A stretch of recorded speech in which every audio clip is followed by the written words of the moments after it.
ฝนตกเด้อพ่อแม่พี่น้องมีถ่ายอากาศให้เบิ่งมื้อนี้ฝนตกค่ำมื้อนี้ฝนตกค่ำต้องพาคึ้มมื้อนี้พ่อแม่พี่น้องให้พี่ให้น้องเบิ่งมาเลาะเบิ่งหัวเบิ่งสวนยันงัวควายเข้าหัวเข้าสวน เว้าสมุดได้พ่อแม่พี่น้องเลย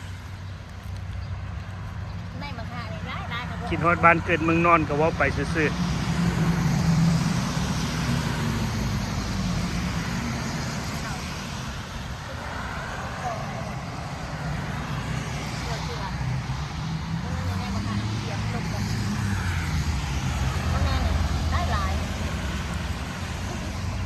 พักหอมมันนี่เลย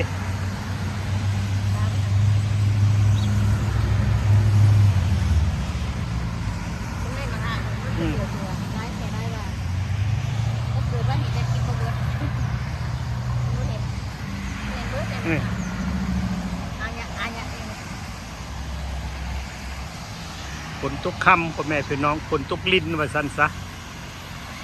ทำหัวโอ้น้ำใหม่เนี่ยเอาอีกก่อนยาววะโอ้เบิ่งขี้นกไปขี้ใส่ทวนเฮือนก็จะมันขี้คักจังวะจะมันขี้สัตว์ใส่คักแท้ๆ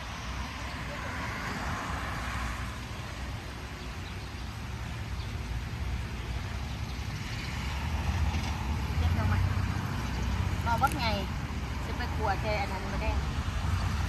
พักเอามันอ่อนเลยไหมเฮ้อ่อนเลยก็แต่ว่าเราต้องยางออกอ่ะบ่เอาออกเลยไปอบใส่ไมโครเวฟกินที่กูนะปลูกก็พอได้กินอยู่ได้พ่อแม่พี่น้องเขาไม่ได้ซื้อมาหลายหน่วยเนาะ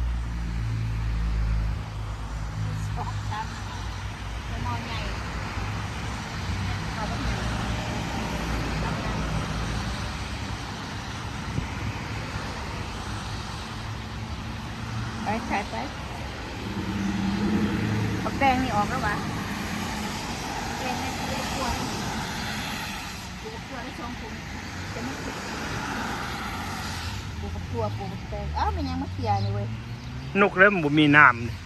ได้สักอันนี้บัวผ้าอันนี้โอ้ยมังไม้ปีนี่จะมันจับได้พ่อแม่พี่น้องในปีนี้ได้ต้นน้อยๆนี่ก็จับบ่แม่นง่ายนี่ต้นนั้นแห้งเต็กแดงจะครึ่งอยู่ดอกกูเห็นบ่พ่อแม่พี่น้องอยู่นอกนะต้นมะพร้าวถ้าเบิ่งมันเป็นมากเพราะยันง่าหักอยู่ปีนี้น้อยเนาะยันง่าหักอยู่ปีนี้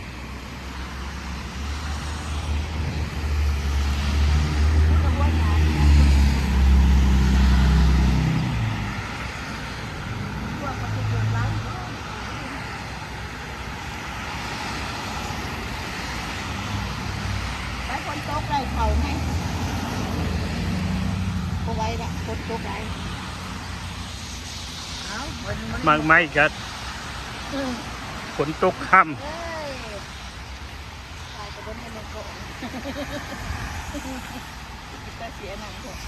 ดอกไม้ต้น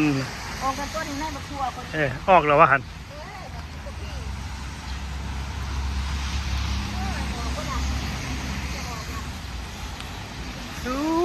ต้นไม้ตัวนี้แต่มันดอกงามพ่อแม่พี่น้องต้นดอกซากุระว้าวฝนตก อุ้ยเป็นบ่ต้องพาพ่อแม่พี่น้องคึมมือนี้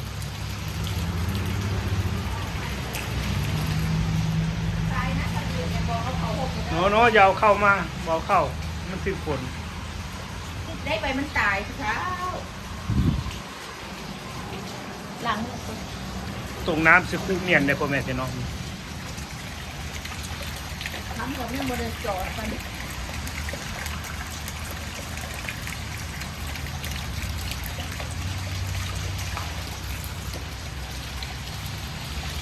โอ้นกเขายังพักไข่อยู่เว้ยนี่ฮอดนกเขาบนในพ่อแม่พี่น้องเนื้อนขน้อยนี่ไข่อยู่ในอันต้นนั้นต้นดอกแคต้นอะไร ป้าเบียร์พัก อันนี้วันบักกะนิ่งเดินเด้อ เออ บ่แม่นมือบังก่อนเนาะได้ชมมีเบียร์บักแข้งคงออกเบิดแล้วนี่ป้าไปนี่เลยน่ะบ่ออกบ่ไปดอกป้าวันบักแข้งคงก็ได้แรงไปปลูกซื้ออีกบ่เขาได้ปลูกหาคุ้มมันคือเพิ่นหาจะคุ้มบ่ มันบ่ทันได้ฮ้อนดินบ่ทันได้ฮ้อน มันกดเลย ป้าพักไผ่จะแม่นมันเกิดหน่อยเนาะหนึ่งกินยอดมันนี่ติดแล้วจุ่มเนี่ยครับ ติดแล้วเดี๋ยวอันนี้ เข้ากำลังแตกบ่ฮัน เป็นปาก โอ้กำลังแตกเนาะ ตุกกะพ่อแม่พี่น้องตุกกะตามุ ที่ได้จักน้ำบอกคือก็มันกินเอา อืม คนตกช่องมีจักน้ำมันไม่ห่างบนวันนี้บ้านนี่บอกที่ไปจับจน แล้วแต่นะโอ้ตัวมันหยังเคยนกบ่อยู่บ่แม่นไผซอดนกบ่เฮ้ย นกไปใจที่มา โอ้ จอด มันคือว่าเห็นลวดลายแต่เงืองปีกเงืองหางนี่โอ้นกเขาบ่เฮ้ยนี่คือนกเขาเนาะนกเขาเนาะ เขาก็เป็นนกเงา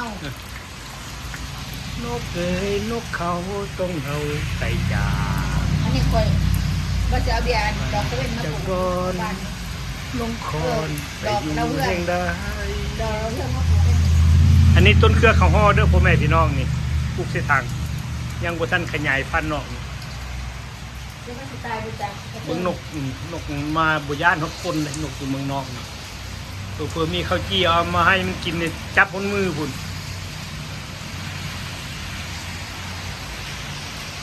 ตัวนั้นเดี๋ยวออกบ่เอ้ย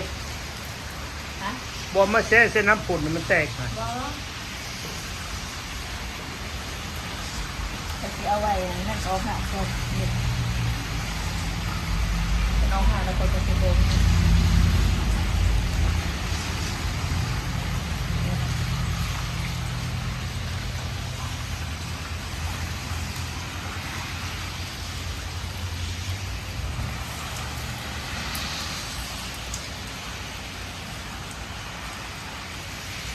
ไอ้ร้านเหรอ 7 นาที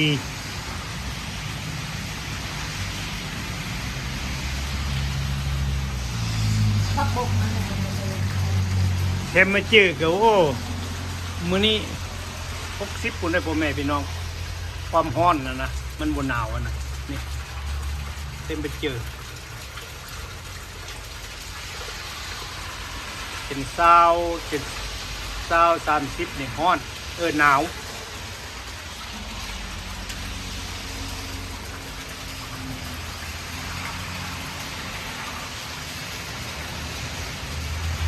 โอ้น้ำล้นคุกเลยฝนเบิ่งเพิ่นตรงน้ำเมียนนี่พ่อแม่พี่น้องตรงไว้ไซส์ คู่อันนี้ไปใส่อันหนึ่ง ไปอยู่หั่นหรอวะเฮ้ย ไปใส่ อยู่ใส่อยู่กระล่างไปอยู่ใส่ มัดตัดหนังเลยไปพอละ เอาโอเคสบายดีพี่น้อง บายเพิ่น เอาโอเคเด้อพ่อแม่พี่น้องที่ติดตาม FC กินฮอตคิดถึงกันคือเก่าแหละมื้อนี้ไทยสภาพการฝนผ้าจังใดตกฝนตกมื้อนี้มืดฝนมื้อนี้ดินเบิดมือเลยมื้อนี้เอาโอเคเด้อขอบมกขอบใจละลายบาย